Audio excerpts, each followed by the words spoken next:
नमल। वो कितनी ही देर उधर बैठा रहा, फिर मध्यम सी दस्तक हुई तो उठा। अंदाज पहचानता था, सो साइड टेबल से माउथ फ्रेशनर उठाकर मुंह में स्प्रे किया और चेहरे पे बशाशत लाता दरवाज़ा खोला। हाशिम कॉफ़ी का मग पकड़े सामने खड़ा था। सादी ने मेरी सेक्रेटरी को फ़ोन किया है, वो सुबह आएगा हमसे मिलने। हम तीनों को वहाँ होना चाहिए, एक ख़ानदान की तरह। मग से घूंट भरकर उसे नीचे करते हुए संजीदगी से ताकीद की। वो मुतमईन और पुरएतमाद लग रहा था। नौशरवान ने हल्के से इस्बात में सर हिलाया। मैं तैयार रहूँगा। गुड। उसकी निगाहों और अल्फाज के अजीब से अंदाज को वो महसूस करता, मगर जेब में रखा मोबाइल बजा।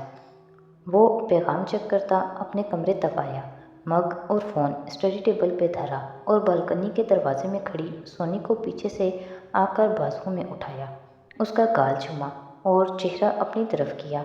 वो गर्दन पीछे फेंक कर हंसने लगी। बाबा, इधर कौन आया है? चेहरा सीधा करके उसने चमकदार शरारती आंखों से पूछा। हाशिम ने बालकनी के पार देखा, जहाँ रात उतर चुकी थी और नीचे नेक्सी की बत्तियाँ जल रही थीं।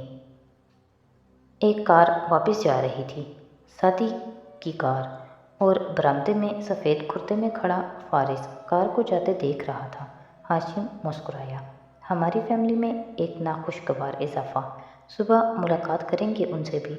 वो भी महफूज सा होकर खुद से बोला और सोनिया को उठाए स्टडी टेबल की तरफ आया, जहाँ लैपटॉप खुला था और चंद फाइल्स उसकी मुंतज़िर थीं। बाबा, अब काम करेंगे और सोनी अब सोने जाएगी, ठीक? वो कुर्सी धकेलकर बैठते हुए उसे कह रहा था, जब मोबाइल बज उठा। नंबर देखकर हाशिम ने बेचैनी से उसे उठाया। हाँ खावर, आप दुरुस्त थे। सादी फरिश्ता नहीं है, मुझे कुछ मिला है। दूसरी तरफ खावर बोलता जा रहा था और हाशिम मुस्कुराकर सुनता गया। पूरे जिस्मो जान में गोया सुकून सा फैल गया। ज़बरदस्त खावर, तुमने एक दफ़ा फिर साबित कर दिया कि तुम मेरे लिए कितने अहम हो। कल हम एक साथ उस लड़के को कन्फ्रंट करेंगे। मुस्कुराकर उसने मोबाइल रख दिया। दीवार के पार नौशरवान अपने कमरे में ड्रेसिंग रूम के सामने खड़ा था। वार्डरोब खुला था, टाई रैक्स, कफ लिंक्स, कोट, शर्ट। उसने आहिस्ता आहिस्ता हर रैक से एक एक चीज़ चुननी शुरू की। नामफोर्ड का सूट, हैरी रोजन की शर्ट, जिगना की टाई। लिबास का चुनाव करते उसे सामने लटकाया, फिर उसी खामोशी से एक अलमारी का पट खोला। अंदर सेफ नस्ब था। उसने कोड दबाया तो नन्हा दरवाज़ा बाहर को खुला। शेरू ने हाथ अंदर डालकर निकाला तो उसमें एक जी लॉक की स्याह चमकती पिस्तौल थी। G41 ब्रांडेड, ताज़ा मॉडल। उसने गोलियां निकाली और उन्हें मैगज़ीन में भरने लगा। 1, 2। तुमने वो कचरे के डिब्बे देखे हैं जिन पे यूज़ में लिखा होता है? 5, 6। हाँ नौशरवान, मेरी बहन ने तुम्हारी जैसी चीज़ें कम ही देखी हैं। 10, 11। तमीज़ से बात करो मेरी बहन से। चलो हना यहाँ से। 12, और ये हुए मुकम्मल 13। भरा हुआ पिस्तौल उसने उलट पुलट कर देखा। इस भारी लोहे के हाथ में आ जाते ही जिस्म में गोया करंट सा दौड़ने लगता। गर्दन मज़ीद अकड़ गई, लबों पे तनफ़ुर भरी मुस्कुराहट आ गई। नहीं हाशिम भाई, आप सादी यूसुफ को नहीं संभाल सकते। पिस्तौल पे नज़रें जमाए वो खुद से बड़बड़ाया। ये वो मसला है जिसे मैं खुद संभालूंगा। कल का दिन उसका दुनिया में आखिरी दिन होगा। बस बहुत हो गया। एक मजबूत अज़्म के साथ उसने कल के लिबास के अंदर पिस्तौल रखा और फिर बिस्तर की तरफ चला गया। जिस वक्त हाशिम और नौशरवान अपने अपने इरादों को सोचने में मसरूफ़ थे, नेक्सी के बाहर से सादी की कार गेट की जानिब बढ़ रही थी। फारिस बरामदे में खड़ा अलविदाई अंदाज में उनको जाते देखता रहा। अंदर घर में सन्नाटा था। उसका घर, जुमर का सामान, हर शय तरतीब देकर सारे काम ख़त्म करके नुसरत, जो रुखसती के साथ ही उधर आ गई थी, अब उस गाड़ी में बैठी वापस जा चुकी थी और पीछे घर बिल्कुल खामोश और वीरान सा हो गया था। लाउंज में खड़े फारिस ने गर्दन उठाकर ऊपर जाते लकड़ी के गोल सीने को देखा, जिसके इख्तिताम पे 2 बेडरूम थे। एक वो जो कभी फारिस और जरताशा का हुआ करता था, اور دوسرا وہ جس میں اس وقت وہ بیٹھی تھی۔ وہ گہری سانس لے کر قدم قدم زینے چڑھنے لگا۔ لکڑی پیر کے نیچے ہلکی سی چٹکی، خاموشی میں ارتعاش پیدا ہوا۔ وہ اوپر آیا۔ اس کمرے کا دروازہ کھلا تھا۔ اندر زرد روشنیاں جلی تھیں۔ سنگھار میز اور دوسری 2 میزوں پہ پھولوں کے 3 بکے رکھے تھے، وہ بھی ساتھی نے رکھے تھے۔ اس کے علاوہ کوئی شے ایسی نہ تھی جو سجاوٹ کہلائی جا سکتی تھی۔ چوکھٹ پہ کھڑے ہو کر اس نے دیکھا۔ بیڈ خالی تھا۔ نگاہیں آگے پھسلیں۔ وہ ڈریسنگ ٹیبل کے اسٹول پہ بیٹھی تھی۔ فارس کی طرف پشت تھی، مگر آئینے میں اس کا عکس دکھائی دیتا تھا اور چوکھٹ میں کھڑا فارس بھی نظر آتا تھا۔ وہ مصروف سی بوندیں اتار رہی تھی۔ کامدار دوپٹہ سر پہ تھا اور آنکھوں کا کاجل اب بھی تازہ تھا۔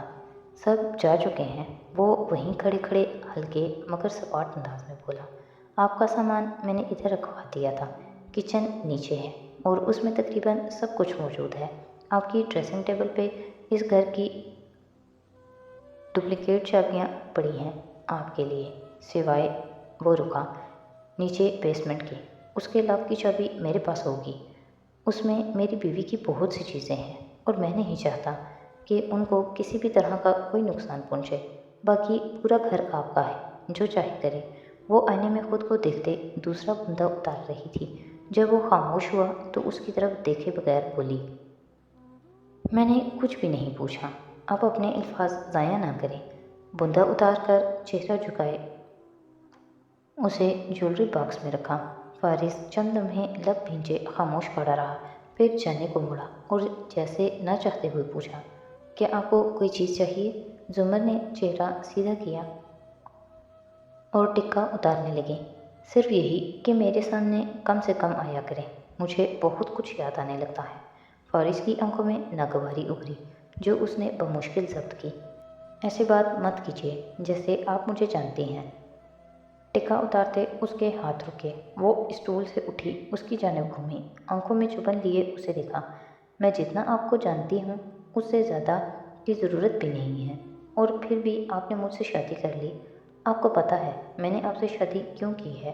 وہ بھی اتنی ہی بیزاری سے کہہ کر گھوم گئی اور آئینے میں دیکھتی ٹکا اتارنے لگی۔ مجھے نہیں معلوم تھا آپ اتنی ظالم ہیں۔ چوکھٹ میں کھڑے سینے پہ بازو لپیٹے وہ اسے دیکھتے ہوئے آہستہ سے بولا تھا، تو زمر نے پن نکالتے ہوئے اس کے عکس کو تیز نظروں سے گھورا۔ آپ اس سب کے حقدار ہیں۔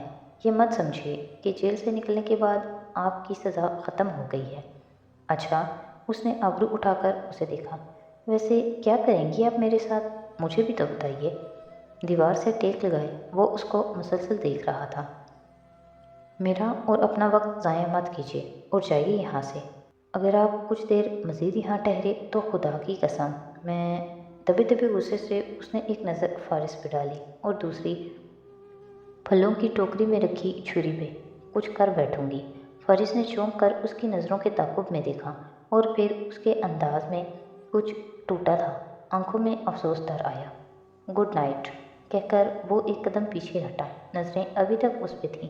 وہ ان الفاظ پہ تیزی سے چوکھٹ تک آئی، دروازے کا ہینڈل پکڑا اور اس کی آنکھوں میں دیکھتے گڈ نائٹ فارس کہہ کر دروازہ زور سے بند کیا۔ لاک کے 2 کلک ہوئے اور اندر سے مقفل ہو گیا۔ فارس نے گہری سرد سانس خارج کی، ہلکے سے سر جھٹکا اور مڑ گیا۔ اپنے کمرے میں آیا تو وہاں مرکزی دیوار پہ آج بھی زرتاشا اور اس کی تصویریں آویزاں تھیں۔ وہ سیاہ ساڑی میں ملبوس تھی اور مسکرا رہی تھی۔ اس کی آنکھوں کے سامنے تمام مناظر لہرائے۔ جب وہ زرتاشا سے اکڑے لہجے میں یا غصے سے بات کر جاتا تھا، اور ایک یہ عورت تھی، اس نے دیوار کو دیکھا جس کے پار وہ پھولوں سے مہکتا کمرہ۔ وہ یہ عورت تھی جس کو کچہری میں لوگ روز منوں کے حساب سے گالیاں دیتے تھے، مگر ایک یہی عورت تھی جس پہ اسے غصہ نہیں آتا تھا۔ آپ اس دن کیا کریں گی میڈم پروسیکیوٹر؟ جس دن آپ کو یہ معلوم ہوگا کہ فارس غازی سچا تھا۔ تصویر کو دیکھتے ہوئے وہ بڑبڑایا تھا۔ باہر رات اسی طرح بھیگ رہی تھی۔ دوسرے کمرے میں موجود زمر اب لباس میں تبدیل کر کے اس اجنبی بیڈ پہ آ بیٹھی تھی۔ زمر کا فرنیچر، زمر کا نیا بیڈ کور، مگر پھر بھی ہر شے پرائی لگ رہی تھی۔ کچھ دیر پہلے فارس کے سامنے کا بے تاثر چہرہ اب تکلیف کے احساس میں لپٹا تھا۔ वो उदासी से बेड कवर पे हाथ फेर रही थी। क्या बिगाड़ा था मैंने फारिस का जो उसने मेरे साथ ये किया? ना चाहते हुए भी लबों से फिसला, मगर उदासी अल्फाज तक ही महदूद रही। न दिल भर आया, न आँख भीगी। वो ज़ुमर थी। वो रुला सकती थी, मगर वो रोती नहीं थी। रात मज़ीद गहरी होती चली गई और अब चंद घंटे बाद उसने एक ऐसे दिन को जन्म देना था जो इन दो ख़ानदानों में से किसी को भी भूलने वाला नहीं था। सुबह पूरे इस्लामाबाद में तुलू हुई तो उसमें बासी गुलाब की पत्तियों और काफूर की खुशबू फैली थी। दूर जंगलों में जानवर यूं नौहा बुलंद कर रहे थे जैसे रात की तारीकी में कोई गारत कर किसी नन्हे भेड़िए के बच्चे को चीर फाड़ कर चला गया हो। कसरे कारदार के सब्ज़ार पे वाक़या नेक्सी के अंदर भी सुबह की रोशनी फैली थी। फारिस ओपन किचन की गोल मेज़ के गिर्द बैठा मग से चाय के घूंट भर रहा था जब लकड़ी के जीने पे बारीक हील की आवाज़ नीचे आती सुनाई दी। वो ना रुका ना मुड़ा। सामने फ्रिज के चमकते दरवाजे में अब्स दिखाई दे गया था। वो स्याह मिनी कोट पहने बैग और फाइल्स उठाए जीने उतर रही थी। घुंघरैले बाल समेट कर चेहरे के बाएं तरफ डाल रखे थे और मोबाइल पे कोई पैगाम टाइप करते हुए निगाहें झुकी थी। उसी तरह चलती आई और फ्रिज के पास रुकी। डोर खोला, ठंडे पानी की बोतल निकाली। तो आप ऑफिस जा रही हैं? निगाहें उस पे जुमाए चाय का घूंट भरता वो हल्के से बोला। वो स्टूल पे बैठी उसकी तरफ पुश्त किए पानी पीने लगी। जवाब नहीं दिया। वैसे प्रोसिक्यूटर साहिबा आंखें सुकेड़ कर उसे देखते कोई गैर महसूस मुस्कुराहट दबाई वो हल्के अंदाज में गोया हुआ। आपको ये ख्याल नहीं आया कि अगर मैं आपके वालिद को जाकर इस शादी की हैसियत बता दूं तो क्या होगा? जुमर पानी पीकर खड़ी हुई, नल से गिलास धोया, वापस रखा और उसकी जानिब घूमी। संजीदा चुभती हुई निगाहों से उसका चेहरा देखा। आप कभी भी ये नहीं कर सकते। अच्छा, फारिस ने आबरू उठाया। आपको क्यों लगता है कि मैं यूसुफ साहब के सामने जाकर ये बात नहीं बताऊंगा? जुमर के लबों पे हल्की सी तल्ख मुस्कुराहट आई, क्योंकि सामने से कुछ करने के लिए जो गट्स चाहिए होते हैं वो आप में नहीं है। आप सिर्फ पीछे से वार करने वालों में से हैं। ठंडे अंदाज में उसकी आंखों में देखकर बोली। फारिस की दबी हुई मुस्कुराहट भी गायब हुई। आबरू इकट्ठे हुए, आंखों में सख्ती धर आई। मग के हैंडल को जोर से दबाया, मुट्ठी में भींचा, गोया जब्त किया हो। क्यों? गुस्सा आ रहा है? मुझे भी आया था, मगर अब नहीं आता। एक काटदार नज़र उस पर डालकर वो अपनी फाइल समेटती दरवाजे की तरफ बढ़ गई। फिर रुकी और मुड़कर उसे देखा। मुझसे मुखातिब होने की कम से कम कोशिश किया कीजिए, और हाँ, आइंदा इस कॉन्ट्रैक्ट को शादी मत कहिएगा। आप सुलगती नज़रों से उसे सर से पैर तक देखा। आप मेरे शोहर नहीं हैं, सिर्फ मेरे बाप के मकरूज हैं और अपना कर्ज उतार रहे हैं। फारिस ने चेहरा मोड़ लिया और मग से घूंट भरने लगा। वो राहदारी अबूर करके दरवाजे तक आ ही रही थी कि वो बजा। जुमर ने उसे खोला। वो भी बेइख्तियार उस तरफ देखने लगा। वो सामने से हटी तो बाहर खड़ा शख्स नजर आया और उसे देखते ही फारिस ने बेजारी से चेहरा फेर लिया। गुड मॉर्निंग मिस्टर गाजी। पेन की जेबों में हाथ डाले हाशिम ने मुस्कुरा कर कहा तो जुमर गहरी सांस भर कर रह गई। वो ऑफिस के लिए तैयार लग रहा था। बजी और हशाश बशाश चौखट पे खड़ा था और परफ्यूम की खुशबू नेक्सी के अंदर तक फैल गई थी। मॉर्निंग कारदार साहब, वो जबरन मुस्कुराई। बहुत खुशी हुई आपको इस हाशिम ने निगाहें आगे पीछे दौड़ाई घर में देखकर। आप आराम से तो हैं ना? मुझे बहुत खुशी हुई आपको अपने हमसाए में देखकर। उम्मीद है मुलाकात होती रहेगी। अब अगर आप मुझे इजाज़त दें तो कलाई पे घड़ी देखी, मेरी आज पेशी है और मुझे देर हो रही है। पहले मेरी बात सुन लीजिए, वो मुस्कुराते हुए बोला। आज रात आप डिनर हमारे साथ करेंगे। तुमने सुन लिया फारिस? साथ ही बुलंद आवाज़ में पुकारा।